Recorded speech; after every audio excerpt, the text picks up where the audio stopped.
Safely exit দেওয়া হয়, সুন্দরভাবে পাচার করা যায়, এর থেকে লজ্জা এবং হাস্যজনক কোনো একটা অকারেন্স ঘটে বা বিগত সময় যারা বিভিন্ন খুনের আসামি বা হামলার সাথে জড়িত ছিল তাদেরকে কিভাবে ইন্ডিয়ায় সেফলি এক্সিট দেওয়া হয় বা সুন্দরভাবে পাচার করা যায়, এই বিষয়ে যেন দিক নির্দেশনা তারা দিয়ে থাকে এরকমই মনে হচ্ছে আমাদের। কারণ দেখে থাকেন আমরা উপদেষ্টা পরিষদের একজন উপদেষ্টা, স্বরাষ্ট্র উপদেষ্টার বক্তব্য থেকে শুনি তারা আসলে খুনিদেরকে খুনিদেরকে চিহ্নিত করার জন্য বা খুনিদেরকে ধরিয়ে দেওয়ার জন্য জনগণের কাছে সাহায্য চায়।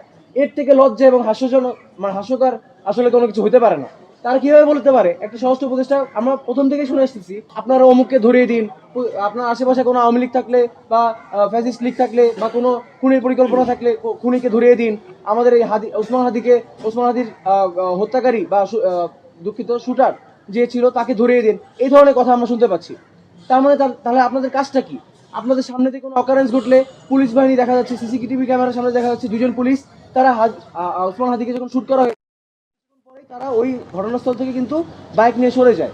তাহলে তারা আসলে কোন তাৎক্ষণিক কোনো পদক্ষেপ কিন্তু আমরা দেখতে পাই না। তারা শুধু পারে কখন ছাত্ররা যৌক্তিক কোনো আন্দোলন নিয়ে রাস্তায় যখন নামে তাদের কীভাবে লাঠি পেটা করা যায়, কীভাবে বিপ্লবীদের মাথায় আঘাত করা যায়, তার কীভাবে সুষ্ঠু কোনো দাবি নিয়ে যখন ছাত্ররা আন্দোলনে নামে তাদের কীভাবে দমন করা যায়, সেই বিষয়ে যেন তাদেরকে ট্রেনিং দেওয়া হয়েছে।